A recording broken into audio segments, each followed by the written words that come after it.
Subianto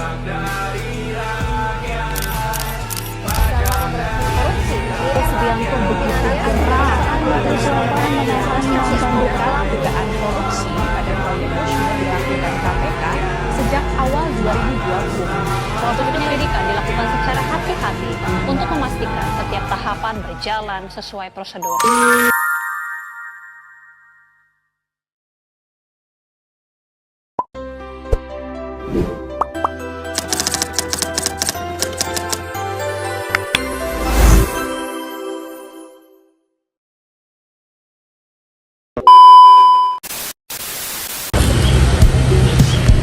Kalau mendengar kata korupsi, mungkin yang terbayang langsung adalah pejabat, uang miliaran, atau bahkan kasus-kasus besar yang sering muncul di berita.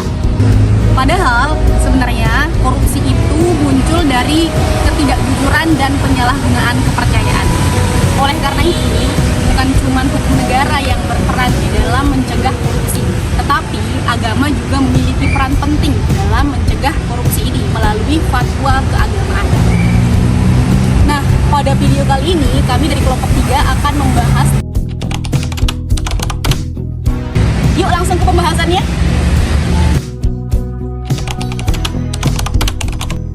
Apa itu fatwa keagamaan? Sebelum membahas lebih jauh, kita perlu memahami apa itu fatwa keagamaan. Fatwa ialah keputusan diberikan oleh lembaga atau tokoh agama mengenai suatu permasalahan berdasarkan ajaran agama. Fatwa dibuat sebagai pedoman bagi masyarakat untuk mengetahui mana yang benar dan mana yang salah menurut agama. Dalam masalah korupsi, fatwa menjelaskan bahwa korupsi merupakan tindakan yang dilarang karena merugikan banyak orang dan bertentangan dengan kejujuran.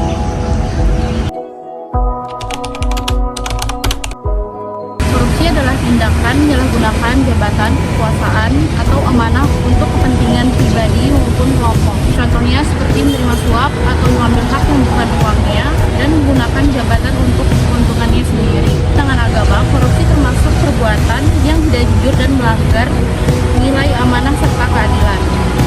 Karena itu, korupsi tidak hanya dianggap sebagai pelanggaran hukum, tetapi juga pelanggaran moral dan agama.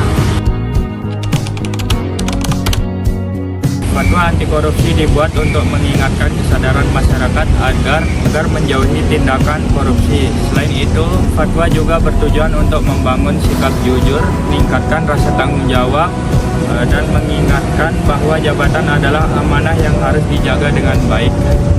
Dengan adanya fatwa, masyarakat diharapkan tidak hanya takut terhadap hukuman hukum, tetapi juga memiliki kesadaran dari dalam diri untuk bersikap jujur. Baik, di sini saya akan membacakan. Walaupun fatwa keagamaan memiliki pengaruh cukup besar di masyarakat, kenyataannya korupsi sering terjadi hingga sekarang. Hal ini menunjukkan bahwa saja belum cukup jika diterapkan kehidupan sehari-hari. Masih ada beberapa tantangan seperti ini. 1. Kurangnya kesadaran moral. Yang kedua, rendahnya pemahaman masyarakat. Yang ketiga, dan kurangnya keteladanan dan dari lingkungan sekitar. Karena itu, pencegahan korupsi harus dilakukan bersama-sama melalui pendidikan dan kesadaran.